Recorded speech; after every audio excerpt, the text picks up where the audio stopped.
Rand Paul was doing an interview, I believe it was with NPR, and he was asked some good, tough questions, and I want you to listen carefully to the response, and then I have to give you the awesome facts afterwards. Let's listen. What conclusion should people draw from the presence of that former shock jock, Jack Hunter, on your staff, who co-authored a book with you, who was identified as the Southern Avenger? He's no longer on my staff, and but you had a pretty strong association with him. Yeah, but the thing is if you'll read through a lot of his things, I think some of the things he wrote, or many of the things he wrote, were stupid, and I don't agree with. They weren't things that I was aware of or reasons why I hired him.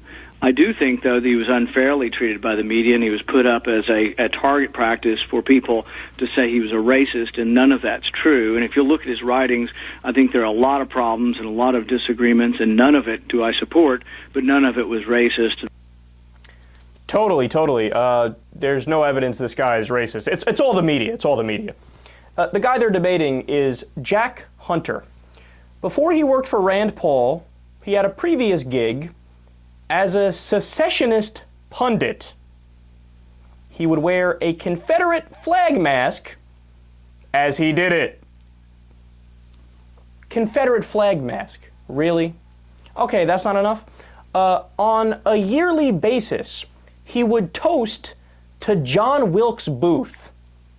You know who that is?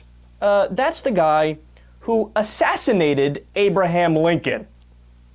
Oh, so killing the president who's most known for fighting to free the slaves. But no, there's no evidence that this guy who praised the guy who was most known for freeing the slaves, no evidence he's racist. No. You're making leaps of logic there. Yeah. He also said about Wilkes Booth, quote, his heart was in the right place. Of course, because when you kill somebody, when you murder somebody, as long as there's a good reason, so for example, like that guy freed the slaves, well, then your heart's in the right place.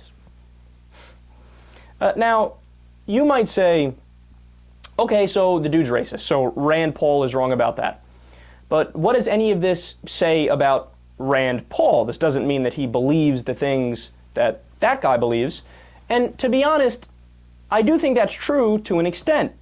But, if all of that information wasn't enough, how about if, I don't know, maybe this guy and Rand Paul were close, like really, really close, or they did something, I don't know, hypothetically, they wrote a book together, both of them, just them. Maybe that would be enough to make you think, this is questionable, and he knew about his belief systems, and he was still okay with him working on the campaign. Oh my goodness, look at that! They did write a book together. In fact, it was Rand Paul's first book. This guy was the co-author. Devastating. Now, Rand Paul's history on civil rights is already shaky. Remember, he's the guy who's in favor of no discrimination as long as it's in the public sector. But he does think that private businesses should have the right to say, hey, darky, get out of my store. We don't serve your kind here. Or can't use that water fountain. Can't use that water fountain. I don't like your kind around here, none. Get out there, close the door. Seriously, he's fine with, you can put up a sign, no Negroes allowed. He said he doesn't think private businesses should be forced to serve everybody. They should be able to discriminate against anybody they want for whatever reason they want.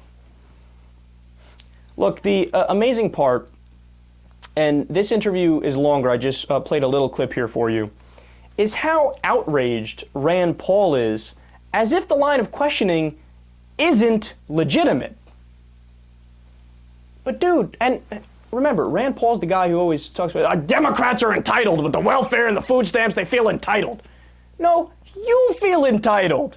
You want to be a congressman, you want to be a representative of people in the United States of America, and you're not going to answer questions that are perfectly legitimate, that speak of your character and speak of your works?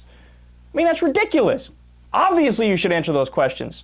So bottom line, dude, you brought this upon yourself. It's a totally legitimate line of questioning. Spare me the misplaced outrage.